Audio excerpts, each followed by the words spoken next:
Hey, Rudy Maxa here. We've been talking a lot about Europe lately because, well, Europe's been opening up. And I wanted to ask Rick Steves. You know him as the host of Rick Steves Europe. There he is right there. And we wanted to talk a little about Europe together just for a few minutes and bring you up to date. First of all, Rick, hi, nice to see you. Are you are you home in the Northwest?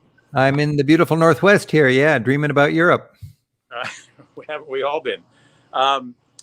Are you sort of surprised at sort of this burst of countries with their different regulations opening up suddenly? Well, frankly, I'm not even paying attention to it. To me, Europe is not open until Europe is opened. And I'm counseling my friends and my staff just to hang tight and be patient. Just because Cyprus is open, I'm not going to Cyprus. Just because Iceland is open, I'm not going to Iceland. Just because, you can go to the Louvre and there's nobody there, I'm not going to Paris. I'm just going to wait a little while because I don't want to be dealing with the emotional turmoil of, not being able to cross a border or having to quarantine or anything like that. I'm not going to fly all the way to Amsterdam to have dinner in a bubble so I don't get somebody's germs. We're on a good track. We're on a glide path to normalcy, but I'm not going to Paris until I can have my cheeks kissed. I wonder if people will do that again. I've gotten out of the habit of even shaking. They're going to do it again. They're going to do it with gusto as soon as it's okay. It's just a matter of everybody getting their vaccines. It's in their DNA, the French, for two kisses, I guess. But you're right. Greece is open. Cyprus, Iceland, Croatia are open. Each has their own regulations, though. But overall, the countries that are opening up, even though they're not all the EU countries, which I thought all the EU countries were going to open up with the same rules and regulations. That was pretty naive. Right. Generally speaking, having been vaccinated is a plus. I think we can say that for sure. Oh, yeah. And I think, what we're doing now is dealing with the disappointment of a little bit of a rocky rollout of the vaccinations in the EU. And I've been talking to my European friends, and they're realizing it's got to be coordinated and it's got to be Europe-wide. And they're realizing tourism's the number one source of foreign revenue and the number one source of employment in a lot of parts of Europe. And it's expensive for them to be bobbling right now. And I think we're going to see Europe really ramping up as a continent and getting it together in a cohesive, coordinated way. And that's all really good news for travel. It'll be incremental, Rudy. Right now, I think little mom and pops are staying in business with local patronage, and that's really important so they can get through this difficult time. And then we'll have individuals traveling around in Europe, the people who are really motivated to get there. My cousin in Norway just went to Greece knowing that she'd have a quarantine when she got home, but she was hell-bent on going to Greece for a little sunshine, and she put up with that when she got home. I'm interested in having travel be easy and not stressful, and that'll just take a few more months. And there are also different kinds of quarantines. For example, in Thailand, you have to quarantine for 14 days. Not that there are many flights there, not that they really want to see you, and not that you necessarily want to go, but if you willing, but they put you in a government-assigned hotel, and you have to pay for it. You can spend a couple $1,000 staring at a hotel wall for 2 weeks. Yeah. Oh yeah. For example, I went to see my grandchildren in England about 3 or 4 weeks ago. And I had to quarantine for 10 days, but I quarantined at her house. I didn't have to say, or I'm in a hotel. There's, unlike Thailand, where I think they put a wrist thing on you so they can track you. You can't go anywhere. Rudy, people can just watch old Rudy and Rick TV shows, and they can do their vicarious traveling, and then we can all do the real thing without quarantines if we just wait for a couple of months. I agree. We're talking about grandchildren here, though, Rick. That's a different thing. That's not just a cup of coffee in Paris. Surprised at the difference in regulations. You opened with a cautionary advice, and I think it's great. And I was just talking to my partner, Tommy, who runs the tour company with me. And he said he had a couple friends who were on nonstop flights to Greece from the United States, which is permitted.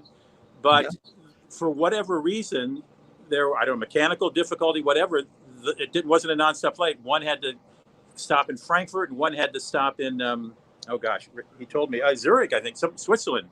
And they didn't let him go on to Greece. They said, you're sitting right here until you can show us the return ticket to the United States, and we're putting you on the plane right away. See, why I don't, if you got grandchildren to visit, that's one thing. My girlfriend's got a daughter in London and she wants to go over there and see her, and that makes sense. But if you're just talking vacation, I don't know. I just, patience is not an American forte. It's certainly not a Rick Steves forte, but for the last year, patience has been my middle name. We've got a lifetime of traveling ahead of us, and I just have better things to do than to have all these false starts and these little incremental little, oh, what's happening here? What's happening there? Europe is going to be open. It's going to be just fine. We just this week are opening up finally our tour program where we're taking deposits, and we've just been taking wish lists until now. Well, but now we're confident enough, Rudy, that we'll be doing tours in February of 2022 to actually start taking deposits for those tours. And we're hopeful that things will get good enough and stable enough where we can open up some tours in late 2020, 2021. But I'm not banking on that. That was the next question I was going to ask you, and I was surprised when you just said February 2022, but you did said you're looking at the fall of maybe 2021, maybe. Yeah. I don't want to be the first one out of the gate, Rudy. We sent back 24,000 deposits a year ago. We had 24,000 people signed up on our tours, and it was heartbreaking from a business point of view, but it was a more heartbreaking thing from all of those travel dreams dashed and put on hold. And I just don't want to put people through that again. It's one thing for an individual to fly to Edinburgh if Scotland's open. It's another thing to get 24 people on a tour bus and be able to reliably cross borders and go to museums and have your meals and keep everybody healthy on the bus. And I just think organized tourism, that's what my business is all about and yours. Right. It's going to take a couple more months. And we've lived our whole lives without having to deal with this sort of thing. You get a bump in the road and you got to take it in stride. I'm employing my traveler's mindset right here at home and having a great time. And I know that in a few months we'll all be traveling again. It's funny you should say that. Every July 4th, I write this radio commentary I write a thing saying one freedom that we always have: the freedom of speech, freedom to assemble, etc.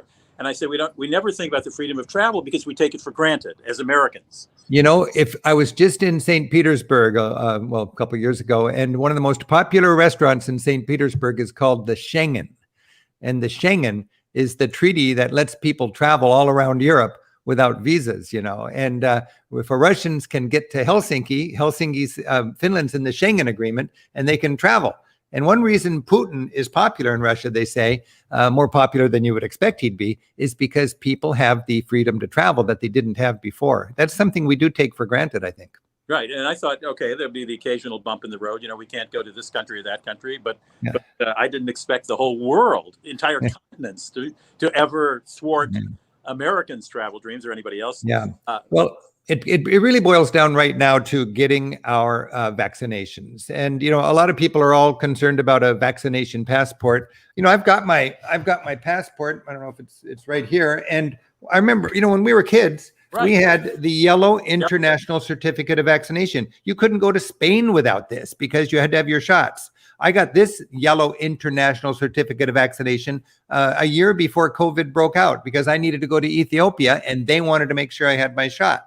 So this is what we'll have going forward, I expect, in order to travel freely. And a country has these standards, not to keep me healthy, but to protect their people from me if they let me in. They want to know I've diligently got my shot, and I want to be able to prove that. So I'm pretty enthusiastic about some kind of a vaccine passport. How it will be, who knows? But we're struggling or debating right now with our tour program. Do we want to require that people have a vaccination before they get on a Rick Steves tour bus? I'd like to, but it's a complicated issue. And our hunch is that it won't be an issue because Europe will require it once Europe gets this sort of openness, and they will let people in as long as they've got some way to prove that they've had their vaccination. So it's an issue of travel freedom and safety and countries taking care of their own people. A country doesn't want to do all the diligence and the discipline and the hard work and then just let anybody in who might not have that sort of standard of health. I'm delighted to see your yellow card because I still have mine from childhood as an Army brat when we lived in Europe a couple of times. I still have my childhood stuff with vaccinations. Nobody was thinking about vaccinations back then. Yeah. Well, I mean, a lot of people look for just an excuse to politicize something, and I guess you can make a big political issue out of a vaccination card, but it's how you cross borders around this world historically, and going forward, it's going to be the same as it was in the past. Most of the people all shook up about a vaccine passport I think, don't have a passport at all anyways. And their worldview is shaped by whatever TV channel they watch. And your and my worldview is shaped by real travel. And that's worth something. And I think you probably won't have a lot of trouble if you ask all your clients to have passports, because the cruise lines are doing that right now. Yeah. Or want to go on cruises are getting their vaccines and bringing their proof up with them. You know, Rudy, I've been part of my mantra when I have my guides together. You know, a year ago, I had 100 of my European guides right here in my living room, and we were just euphoric and we were ready to have our best year ever. And then this tsunami swept over us and we had to shut everything down for a while. But one of our goals is to recognize anxiety and then overcome that anxiety. Mm-hmm. People want to be relaxed when they're on vacation. It needs to be anxiety free, and that's a skill that a good tour guide has is finding that anxiety and then getting rid of it. And I noticed just when I go out to eat here in the Seattle area, if I can't relax at dinner, I don't care how good the food is. It's not a nice dining experience. When we go to Europe, we don't want to have that anxiety. We want to have a relaxing time when we travel anywhere. And that will come when we reach that herd immunity point where enough people have their vaccinations in those countries and in our countries, so we can fill the bus and fill the airplane and fill the hotel and fill the concert hall with people who we can be comfortable sitting next to. I couldn't agree more. Let me just reach for my note. I did a thing in my newsletter this week about what countries are what. I just wanted to remind myself what France rules are, because France opens up June 9th. And what are they asking for? France. I think just June 9th for France. They're asking for a health pass, which they haven't clarified yet. I think it'll probably be a record. Well, I just had my Congressman Rick Larson call me a few days ago, and he's kind of quizzing me on my thoughts on the vaccination kind of passport or some way to establish who's got a vaccination. And he reminded me our government is working very hard and very fast on that right now, because that's what we need. We need one universally acceptable and reliable way to show who's got a vaccination. And I think it's going to be old news in a few months. Right now, we're in the middle of it, and it's hard to really assess it. But I'm feeling pretty confident. And people will be traveling individually now, and there's people going to Croatia or Cyprus or Iceland because it's opening up. But really, I'm just really excited about the fact that I would think by late this summer, we'll be able to fly to Europe, and there'll be different standards. More people will be wearing masks, but that's just a way of life in the Pacific Rim. And going forward, when we have 25 people on a bus, in the past, it's been a real challenge. One person gets a cold, everybody gets the cold. Now we're going to just have that sensibility, that thoughtfulness, that consideration of, if I've got a cold, I'll wear a mask, and that'll be more, it'll be just better for everybody on the bus. And that's something that's a Corona bonus. We're going to have a few Corona bonuses coming out of that, and that might be one of them.